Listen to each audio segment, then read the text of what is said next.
Hello, precious ladies. I am going to talk to you about something that's really dear to my heart.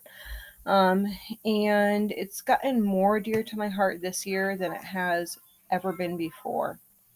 So, we homeschool our children. And when I first started homeschooling 25 years ago, um, I guess you homeschool from birth, right? So, when I started homeschooling 25 years ago, um, things were a lot different.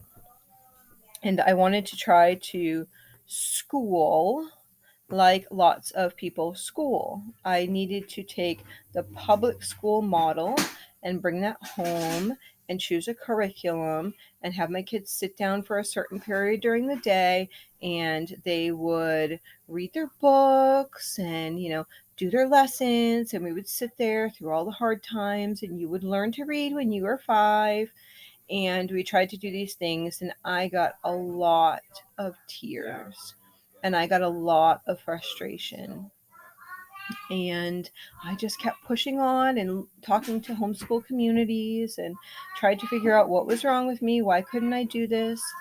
And so I started just looking and seeing.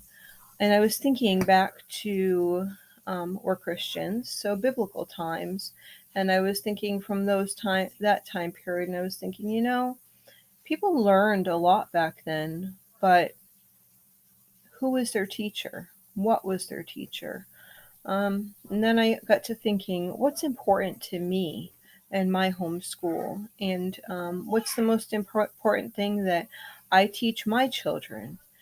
And so I realized that who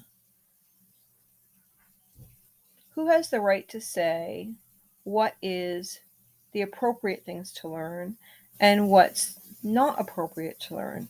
Who's to say that learning to read at 5 is the most important thing rather than learning to split wood at 5? Who's to say which is more important, and is one important and the other one not important?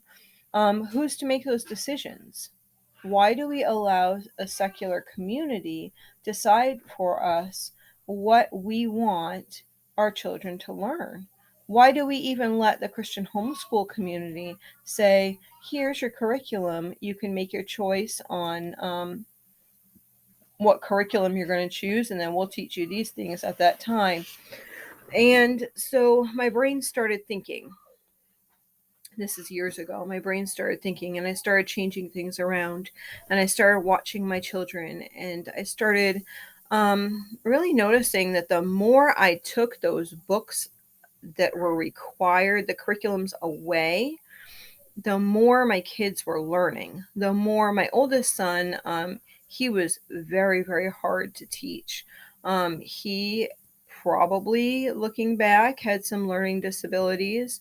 Either that or he's a very active, hands on learner. It might not even be a learning disability, it could just be that he learns in different ways. And so he really struggled sitting down and learning how to read. And we did so many tears, so many tears. And because he was just frustrated, he'd get mad at himself that he couldn't read, and that he needed to read at a certain time. But when's a certain time that you need to read? Who determines that? Who determines if it's better to learn a hands-on skill before you learn to read? Who determines if it's better to read before you learn a hands-on skill? I don't know. In hard times, I think that it would make more sense to be able to learn how to garden than it would to, do algebra. To me, that would be more important. Most people, most schools do not teach how to garden. They used to teach home ec, they used to teach carpentry, they used to teach all these hands-on skills to kind of dabble in different things in the public school system, and it's all gone. They've taken it all away. Who chose that? Who made that decision? Who said, okay, our kids don't need woodworking anymore? Were parents saying that? Who was saying that? I believe it's more of like a standardized state testing that maybe the kids are running too short in their specific testing to be able to have time to do both things. We're not public school. You are a parent. You are a parent that God gave your specific children. He is allowing you to raise these precious children for his glory. That is a gift. It truly, honestly, like it almost like chokes me up because that is a gift that God saw fit that I could raise 14 children. That he said that I'm giving you these children to care for so that you might show them the way to me. That's a huge responsibility. That is my number one responsibility. It's nothing to do with what happens over here or how fast they read or if they can do math or algebra or geometry or, if they're reading chapter books by the age 8 or whatever it is. None of that really matters. One thing matters in this life. Where are they going from here? Fast forward, February 9th, 2022, my son, age 23, went to be with the Lord. I say that. It's funny I say that. I say he went to be with the Lord out in public, and people are like, oh, when's he going to be back? I'm like, he died. So now I feel like I have to say he died instead of saying he went to be with the Lord, but it's not, to me, it's not true. The truth is that I know for sure and for certain because my son walked in faith. He committed his life to his Lord and Savior, Jesus Christ, through all his disabilities, that he lived his life for the Lord, and I don't really have a question in my mind where he went. I know he went to be with the Lord. It's hard as a mom not to have him here because you love your kids. But what are we raising our children for? We're raising our children for his glory. Like, my job here for him was done. It makes me look at my children. Am I being a good homeschool mom for my children? Is our homeschool plan working for us? Is our life reflecting what we want for our children? My husband and I have talked a lot this year about how we want to experience things. We were starting to fall into this. Like, God was already before Bobby passed, he was teaching us a lot, and we were feeling like he really wanted us to maybe make some decisions. And so right before my son passed away, like literally, we were he got hospitalized on Friday, and we had a big cross country trip planned for Monday. And he was just showing us and has been showing us that what's really important is that time spent together, that time spent together as a family. We don't want our children all like dividing out. Obviously, they're going to be married and they're going to, they're going to move on with their lives. I'm not saying that. We're raising adults for his glory. We're not raising children to be dependent off of us for the rest of their lives, because we don't agree with that either. We want them to be independent adults that can care for themselves. We want our time spent together, though. We want that unity of Christ in our lives, So we believe in a triune God. So the Father, Son, and Holy Spirit are all one.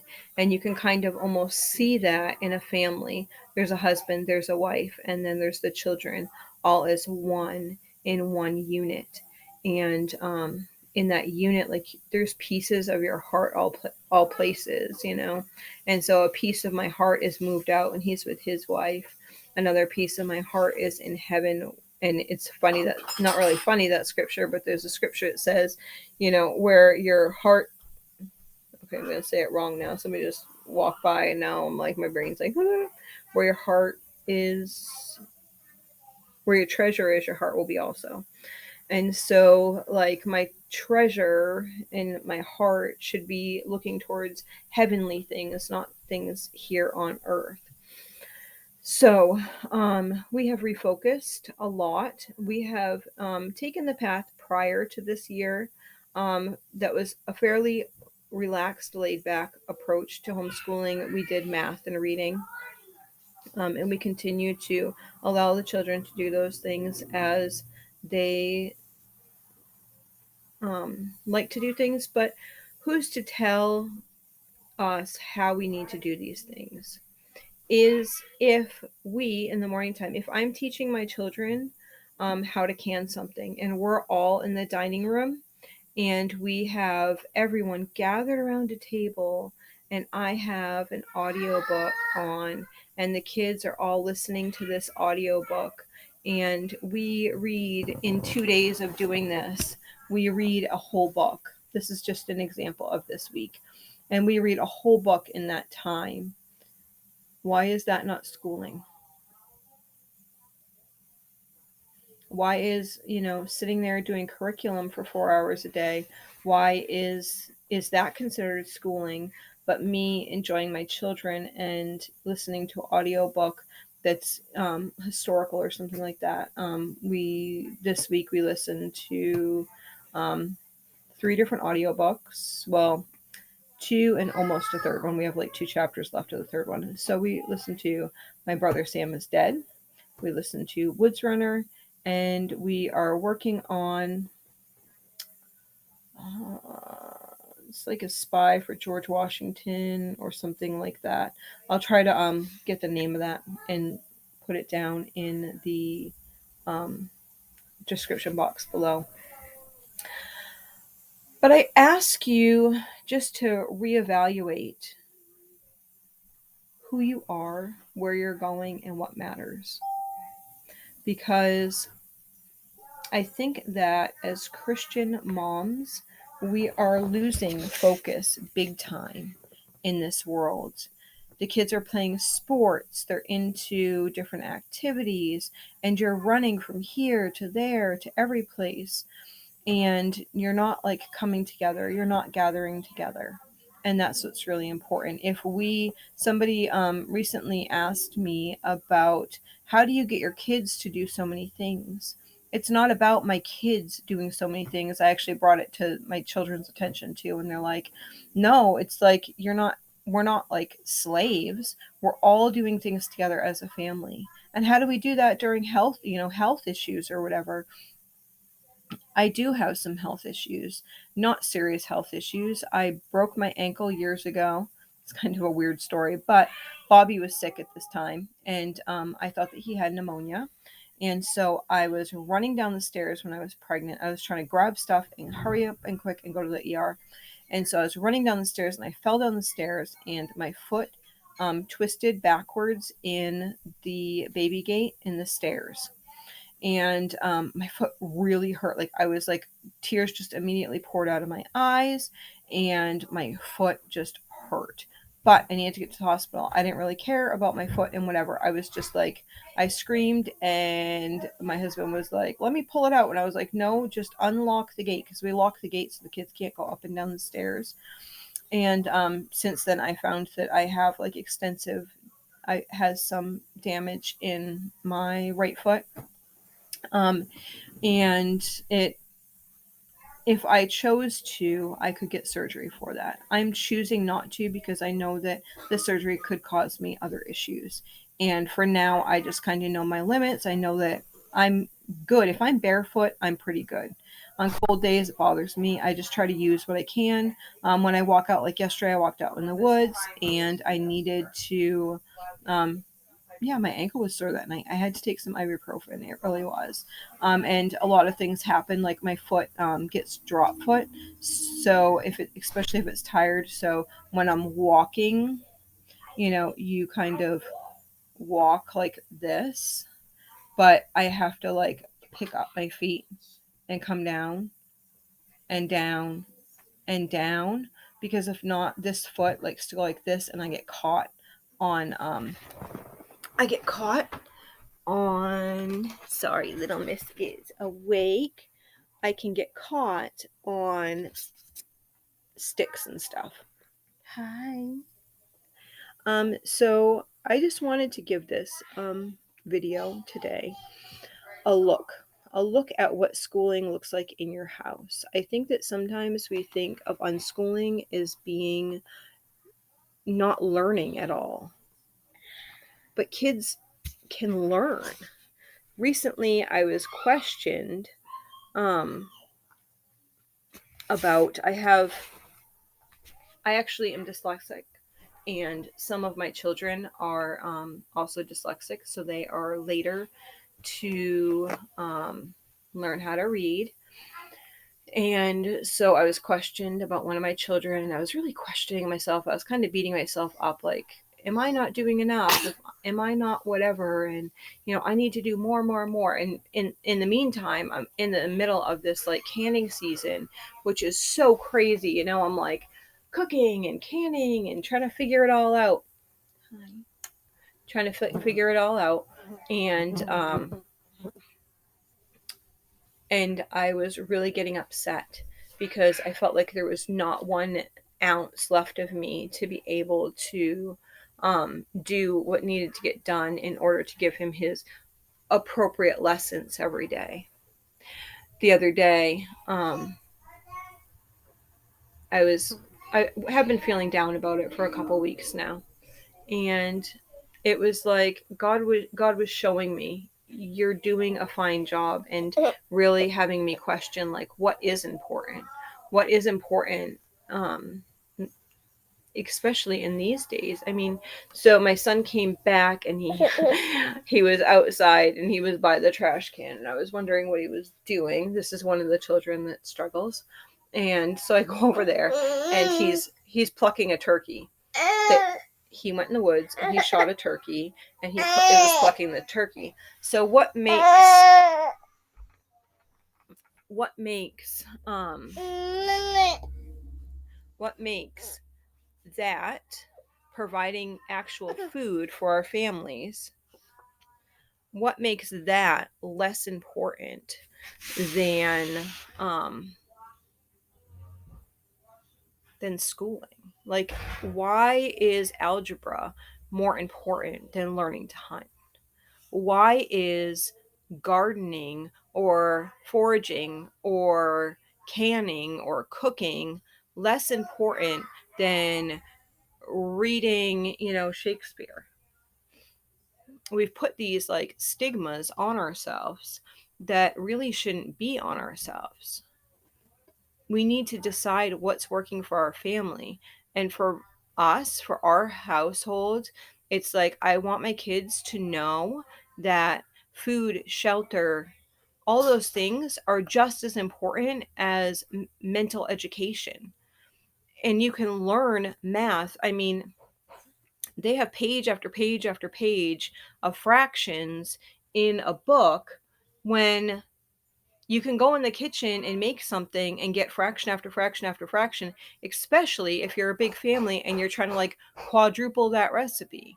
Okay, well, quadruple that recipe, you're adding fractions right there in your head. You don't need a textbook to teach you that. Um you don't need any of that. You're already learning it. So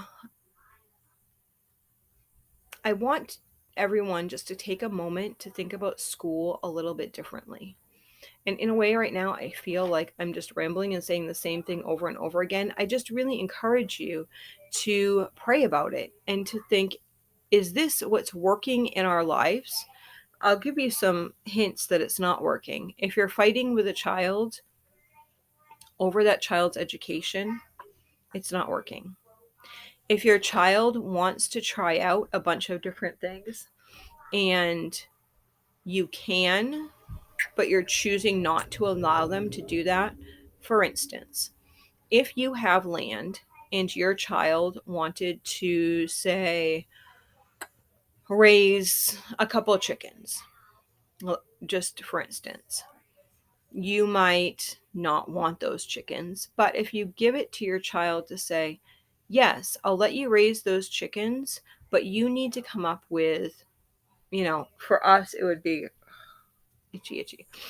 For us, it would be like 50%. So if you could come up with 50% of the supplies to build this, then we can do this. Not at all ages, we don't do 50%, but at older ages, we do like a portion that they can come up with and they can help in whatever. If they're going to be getting a profit from that animal. If they're not going to be getting a profit and it's just for me and that they would be giving the eggs to our household, then we could evaluate that. But most of the time, I'm going to give them an opportunity. If my kids want to do art that day, and they really have a desire to learn how to watercolor, I'm going to put watercoloring on YouTube. I have no clue. And we're all, including mom, if at all possible, are going to do watercoloring that day. Everyone's going to learn it. If somebody wants to learn how to spin wool, we're all going to learn it. If somebody wants to learn how to wood burn, we're going to learn it. And if everyone doesn't desire to do that, they can try it and they can choose to do it, or they can choose to try something else. My children all around have so many skills. It's just incredible. And then they learn from each other. We crochet, we knit, we sew. We can sew big things, we can sew small things. They can quilt, they can make clothing, they can, and have done some sort of reupholstering, not like huge, but most of the time, like, furniture doesn't have whatever for reupholstering anyway. They know how to wood carve and wood burn, and they can cook and make menus, and we're learning how to spin wool and shave sheep and raise animals and butcher and smoke and hunt and fish and all these gardening, massive amounts of skills, canning, preserving food through dehydration, all these skills that my children have learned are not considered education.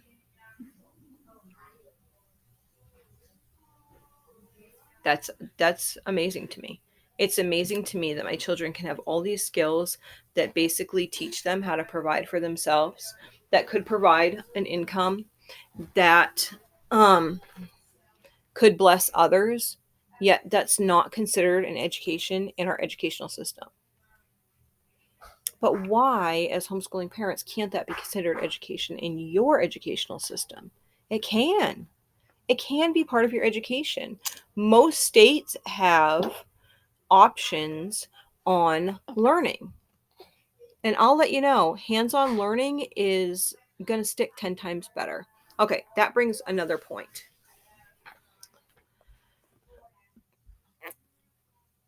In our community, I have tried to do lots of homeschool things. I used to have a really active homeschool group in my home, but those parents have since had children like graduate out. So now it's a whole new group of people. And for years, so many people wanted to do nothing. Yes. So many people don't want to do field trips. They don't want to visit here. They don't want to visit there. We are always going places. We do not have lots of money. We look for free places to go. If we're going to this city, then we look for free things to do here. We go to over here, then we're looking for free things to do over here.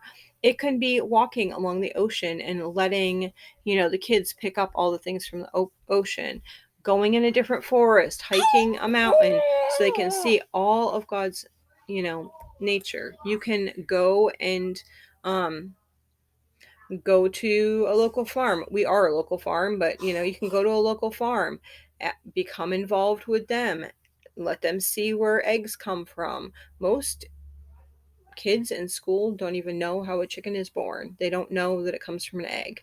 They don't know that, you know, they just don't know, and it's sad. We lost like the basics of that in our society. But I encourage you to just get out there, get going, go to wherever you need to go for a field trip. There's so many free opportunities for field trips. It's just incredible. Lots of people want to teach kids their skills, long lost skills. Um, so yeah, we do a lot of that. It's like intentional schooling. It's intentionally listening to your children. It's intentionally asking yourself, am I answering my 3-year-old's questions when they're asking them to me, instead of shoving them in the other room and saying, I don't want to answer all your why questions. If they're really curious, answer the question. Answer the basic questions. Am I answering my children's questions? Am I helping them to develop skills that they can use later in their life? Are you? Are you prepping children for college? I'll let you know. I have a son who has a bachelor's degree in college. He was homeschooled until high school, then went to public high school, which he got really bored of. He used to read like a huge chapter book, like this big, like every week, because he loved to read. That was the one that, had problems learning to read in the beginning, and then picked it up and was like, wow, I love this. And he just started to read like crazy. Hi. He did. So he learned to read, and then in his whole time in high school, 4 years in high school, do you know how many books he actually read? Do you? Only one. One book. One book in 4 years, and he was just bored. He was so bored in high school, it wasn't even funny. He wanted something to do. So he ended up actually getting bad grades later on because he was just so bored, he just didn't care. It was meaningless to him. But think about how you're teaching, how you're training. God gave you these children. They are a blessing from the Lord Himself. Are you doing your best job to train them in the ways of the Lord? I know I could use some help. I know I can use some encouragement on hard days. You are doing a good job. You doing a good job? Don't question yourself when people decide to question your children. Just know that you're doing it for the Lord. And don't be scared to change. We change all the time. And we do what works for that season, what works for that child. Um, so yeah, I hope this might have you think differently about things. It's really hard to explain when somebody wants to know what unschooling is, because there's really no, it's more of a frame of mind, in my opinion. And yeah, no, we don't have gaming systems. They don't play gaming systems all day and whatever, like people think. So anyway, this is the video, I guess, about unschooling and how it changed my life.